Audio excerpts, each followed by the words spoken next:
जय माँ भगवती, जय आदि पराशक्ति। मैं उन आदि पराशक्ति माता भगवती के सीधे चरणों में सब नमन करते हुए प्रार्थना करती हूँ। हे करुणामय जगत जननी, आनंद व स्नेहमयी माँ, आपकी सदा जय हो। हे अम्बे, पंखहीन पक्षी और भूख से पीड़ित बच्चे जिस प्रकार अपनी माँ की राह देखते हैं और उसी प्रकार मैं आपकी दया की प्रतीक्षा कर रही हूँ। हे अमृतमयी माँ, आप शीघ्र ही आकर मुझे दर्शन दीजिए, मेरे कष्ट को दूर कीजिए, मेरे दुख दर्द को दूर करते हुए मेरी खुशियों की ओर कृपा दृष्टि करें। मैं आपका रहस्य जान सकूं, ऐसी बुद्धि मुझे प्रदान कीजिए। जय माँ भगवती। भक्तों, साधकों, भक्तजनों, इस तरह से प्रार्थना करते हुए माता के श्री चरणों में नमन करते हुए हम प्रत्येक दिवस पाठ का आरंभ करते हैं। नवरात्र के कौन से नवरात्र का कौन सा दिन है, तो इस तरह से हम माता की उपासना और माता का वर्णन के साथ साथ पाठ आरंभ करते हैं। आज पुनः हम माता के श्री चरणों में माँ आदिशक्ति माता भगवती के श्री चरणों में सत नमन करते हुए पुनः आगे का पाठ प्रारंभ करेंगे। उससे पहले माता के श्री चरणों में जयकारा लगाते हुए कमेंट बॉक्स में जय माता दी लिखते हैं और उन माता से हम प्रार्थना करते हैं, उन जगतमयी जगत जननी, उन जगदम्बा अंबिका से हम प्रार्थना करते हैं। मैं प्रार्थना करती हूँ, हे माँ भगवती, हे अंबिका, हे दुर्गे माँ, जो भी भक्तजन श्रद्धापूर्वक आपके श्री चरणों में शीश नवाते हैं और आपकी सेवा में संलग्न रहते हैं, नवरात्र में आपकी सच्चे हृदय से जो आपका स्मरण मात्र कर रहा है, स्मरण मात्र भी कर पा रहा है, सच्ची आराधना आपके सम्मुख रख पा रहा है, हाथ जोड़ के विनती कर पा रहा है, उन सभी भक्तजनों के जो इस पाठ को सुन रहा है और जो इस पाठ को कर रहा है, उन सभी के कष्ट, उन सभी के दुख दर्द को दूर करो माँ, उनके कष्ट को हर लो। जो भी श्रद्धालु जन, जो भी भक्तजन, जो भी साधक आपके श्री चरणों में अपना मस्तक झुकाते हैं, उनके तो आप कष्ट हर लेती हो, उनके सारे दुख हर लेती हो। तो इसी तरह से हम सबके भी कष्ट हरो माँ। हे जगत जननी जगदम्बा भवानी आदि शक्ति अंबिका भगवती माता के श्री चरणों में सत नमन करते हुए आगे का पाठ प्रारंभ करते हैं। जय माँ भगवती।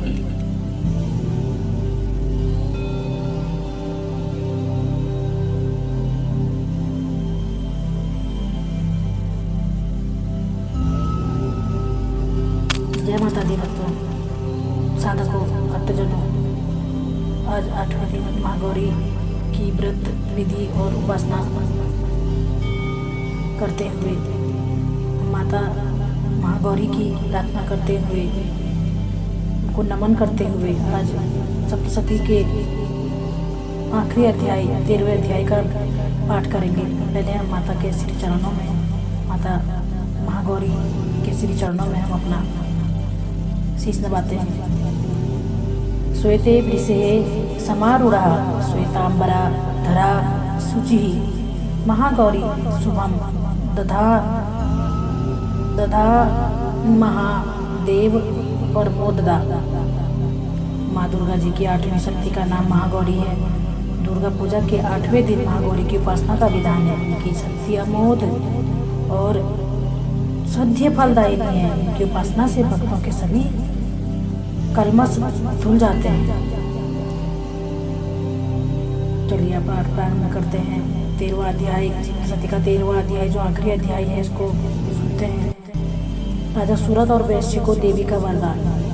ऋषि बोले, हे राजन, इस प्रकार मैंने देवी जी का उत्तम महात्म्य तुम्हें कह कर सुनाया, जिससे इस जगत को जिसने इस जगत को धारण कर रखा है, वह देवी इस प्रकार के प्रभाव वाली है। वही देवी विद्या उत्पन्न कहलाती है।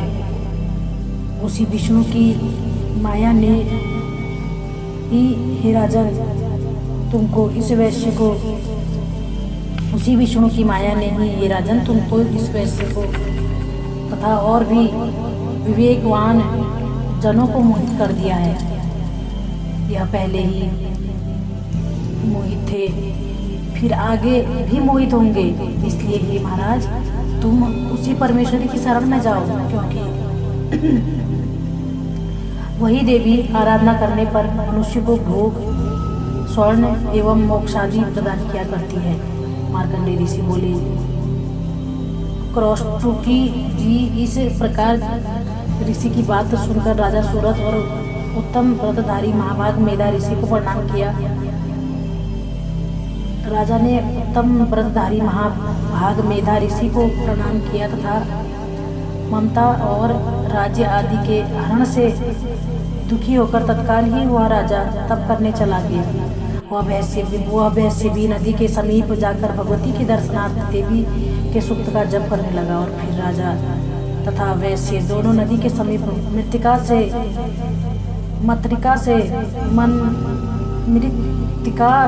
से देवी की मूर्ति बनाकर प्रतिदिन पुष्प, धूप और हवन तर्पण आदि से धीरे धीरे आहार थोड़ा करते हुए निराहार होकर एकाग्रता से देवी जी में मन लगाकर एक चित होकर के देवी जी की आराधना करने लगे। उन दोनों ने बलि प्रदान समय अपने अंगों के रुधिर का प्रोक्षण किया।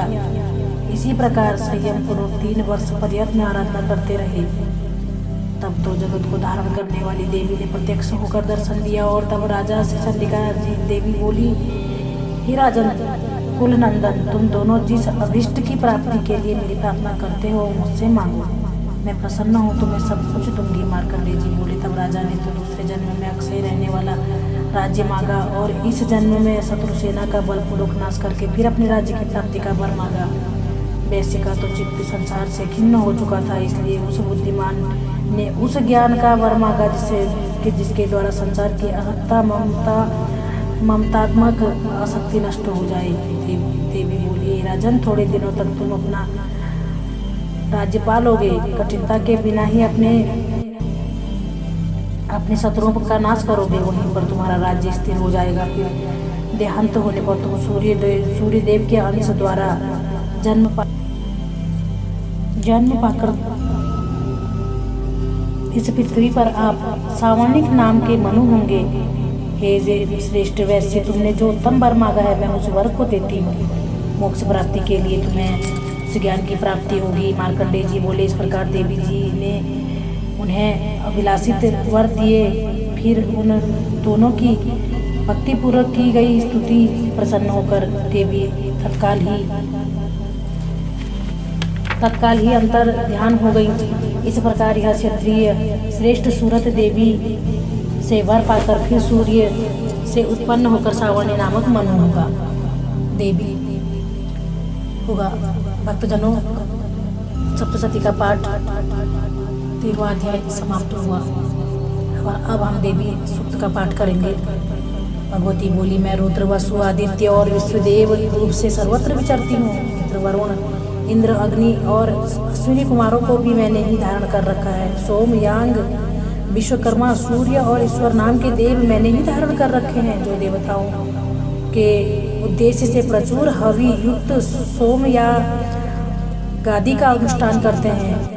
उन यजमानों का फल मुझ में विद्यमान है। इस ब्रह्मांड की अष्टिधात्री, अधिष्ठात्री, पार्थिव और अपार्थिव देने वाली मैं ही हूँ। ब्रह्मा साक्षात संवित ज्ञान रूपा मैं हूँ। इस ज्ञान की उस उपासनाओं का मूल, यह ज्ञान ही उस सब उपासनाओं का मूल है। मैं ही अनंत जीवों में प्रविष्ट हूँ। देवता इस प्रकार अनेक भावों से मेरी उपासना करते हैं। जीव जो अन्नादि खाद्य द्रव्य भक्षण करता है, देखता है और वह प्राण धारण करता है तथा सुनता है, यह सब क्रियाएं मेरे द्वारा ही सिद्ध होती हैं। जो मुझको इस दृष्टि से नहीं देख सकते वे नाश को प्राप्त होते हैं। हे सौम्य, तुमसे जो तत्व कहे हैं उन्हें श्रद्धापूर्वक सुनो। मैं यह उपदेश स्वयं दे रही हूँ। देवता और मनुष्य द्वारा यही सेवित है कि मैं जिसे चाहती हूँ उसे उच्च पद प्रदान करती हूँ। ब्रह्मा बनाती हूँ तथा ऋषि और सर्वज्ञान संपन्न सुमेधा बनाती हूँ। रुद्र के लिए धनुष खींचती हूँ। इस प्रकार मैं सर्वत्र व्याप्त हूँ। मेरी आत्मा ने जगत पिता को उत्पन्न किया। इसके ऊपरी भाग में आनंदमय कोश के अंदर विज्ञानमय कोश में तेरा कारण अवस्थित है। मैं समस्त भुवनों में प्रविष्ट होकर रहती हूँ। स्वर्गलोक में मेरी शरीर से स्पृष्ट है। मैं जल वायु की भांति प्रथित होती हूँ, तभी यह सारी सृष्टि आरंभ होती है। इस स्वर्ग तथा मर्त्य लोक के परे भी मैं विद्यमान हूँ, यही तो मेरी महिमा है। इस प्रकार माता की सुध समाप्त होती है। अब हम अपराध क्षमायापन स्तोत्र का पाठ करेंगे। भक्तजनों ध्यान पूर्वक सुने और माता के सन्मुख स्वयं भी प्रार्थना करें। अपराध बोध की प्रार्थना करते हुए इस व्रत का पालन करें। माता, मैं मंत्र यंत्र स्तुति आवाहन ध्यान स्तुति कथा मुद्रा करना कुछ भी नहीं जानती। केवल तुम्हारा भजन किसी प्रकार कर लेती हूँ। मेरे अपराध क्षमा करो। अज्ञान से, दरिद्रता से, विरह से लिप्त हूँ। हे देवी, अपनी चरण सेवा में त्रुटि समझते हुए भी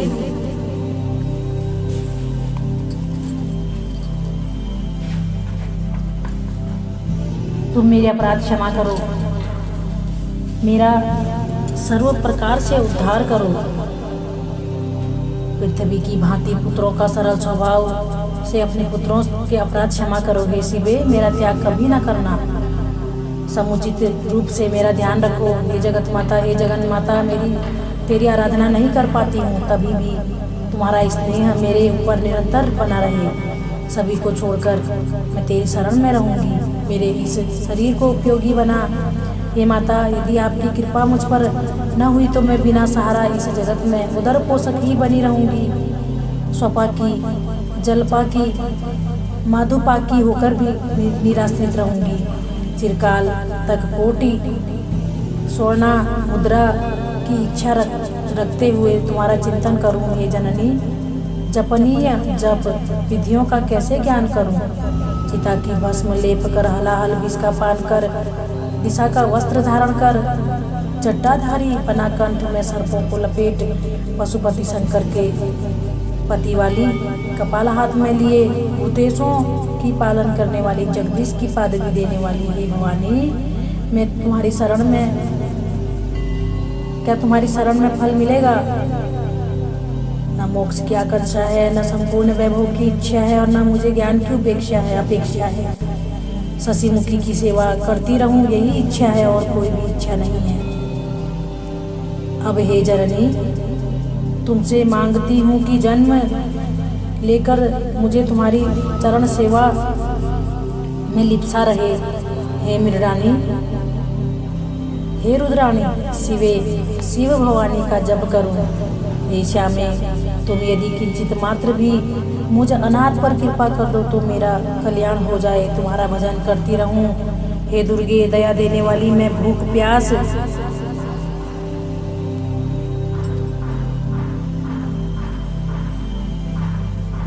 के वशीभूत होकर भी तुम्हारा स्मरण करती रहूं। हे जगदम्बे, इससे विचित्र बात और क्या हो सकती है कि तुम अपनी कृपा से मुझे परिपूर्ण कर दो, अपराधी जानते हुए भी। हे माता, मेरे जैसे उपेक्षित पुत्री दासी को, मुझ जैसी भक्तिन को भूल मत जाओ। मेरे समान पापी इस संसार में कोई नहीं है। हे माँ, मैं तुम्हारी शरण में हूँ, तुम्हारे समान पापों को हरने वाला कोई नहीं है। ऐसा जानकर हे महादेवी, तुम जो उचित समझो ऐसा करो। जय माँ भगवती। अपराध प्रार्थना समाप्त कर अब हम सिद्धि कुंजिका का पाठ करेंगे स्तोत्र को करते हुए। ओम ऐं ह्रीं क्लीं चामुण्डाय विच्चे, ओम ग्लौं ॐ क्लीं जूं सः ज्वालाय ज्वलाय ज्वलाय ज्वल ज्वल प्रज्वल प्रज्वल ह्रीं ह्रीं क्लीं चामुण्डाय विच्चे ज्वल हम शं लं क्षं फट् स्वाहा। कुंजिका स्तोत्र। शिव स्वरूपिणी मधुकैटभ विनाशिनी नाशिनी महिषासुर धातिनी और शुंभ निशुंभ नामक दैत्य को नष्ट करने वाली आपको नमस्कार है। हे देवी महादेवी, आप मेरे जप को सिद्ध करें। आप हेंग रूप से जगत की उत्पत्ति, हींग रूप से पालन, क्लिंग रूप से संहार करने वाली, चामुंडा रूप से चंड नामक दैत्य का वध करने वाली, ये स्वरूप से भक्तों को अभिष्ट कर दे वर देने वाली, विच्चे रूप से अभय प्रदान करने वाली, किलिंग रूप से संहार करने वाली, चामुंडा रूप से चंड नामक दैत्य का वध करने वाली, ये स्वरूप के से भक्तों को अभिष्ट वर देने वाली, विच्चे रूप से अभय प्रदान करने वाली, निर्वाण मंत्र स्वरूप वाली ये जगदम्बा आपको नमस्कार है।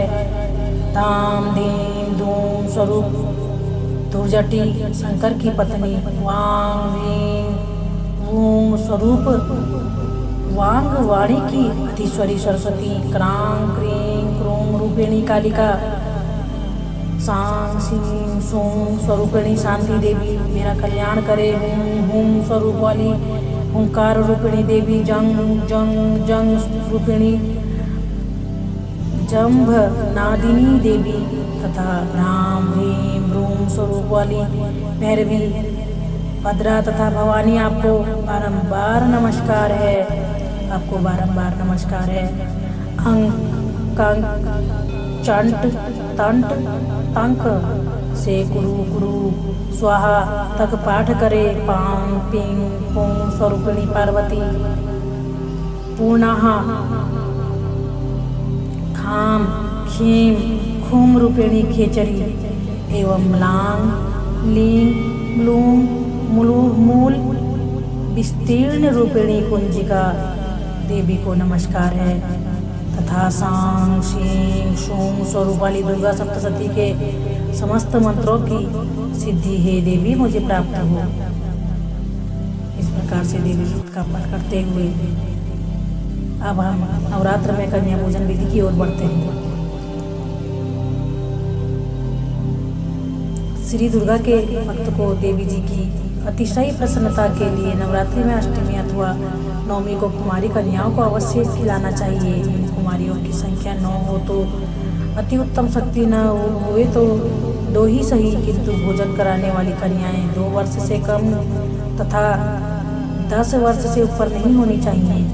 2 वर्ष की कन्या कुमारी, 3 वर्ष की कन्या त्रिमूर्ति, 4 वर्ष की कल्याणी, 5 वर्ष की रोहिणी, 6 वर्ष की बाली की कालिका, 7 वर्ष की चंडिका, 8 वर्ष की सांभवी, 9 वर्ष की दुर्गा तथा 10 वर्ष की कन्या सुभद्रा के समान वाली मानी जाती है। क्रमशः इन सब सुकुमारियों के नमस्कार मंत्र यह है: कुमारिये नमः, त्रिमूर्तिये नमः, कल्याणे नमः, रोहिण्ये नमः, कालिकाय नमः, चांडिकाय नमः, सांभवे नमः, दुर्गाये नमः, सुभद्रे नमः। कुमारियों में हीनांगी, अधिकांगी कुरूपा न होनी चाहिए। कुमारियों में हीनांगी, अधिकांगी कुरूपा न होनी चाहिए। पूजन करने के बाद जब कुमारी देवी भोजन कर ले तो उनके सिर पर अक्षत चढ़ावे और उन्हें दक्षिणा दें। इस तरह करने पर महामाया भगवती अत्यंत प्रसन्न होकर मनोरथ पूर्ण कर देती है। भक्तजनों, इस प्रकार से माता के 8वें दिन की व्रत विधान को पूर्ण करते हुए आप 8 दिन का उपासना आपकी पूर्ण होती है। अब 9वां अध्याय के बारे में हम कल सुनेंगे। तब तक के लिए जय माता दी, जय माँ भगवती। व्रत करने वाले, ये पाठ करने वाले, सुनने वाले सभी भक्तजनों का कल्याण करना है जगदम्बा। जो श्रद्धा पूर्वक आपके चरणों में एवं भी शीश नवाते हैं उन सबका कल्याण करना माँ। सच्चे हृदय वाले जो दान जप नहीं कर सकते, सिर्फ सच्चे हृदय से ही आपके चरणों में शीश नवा रहे हैं, उनका भी कल्याण करना। हे जगदम्बिका, सत सत नमन। जय माँ भगवती।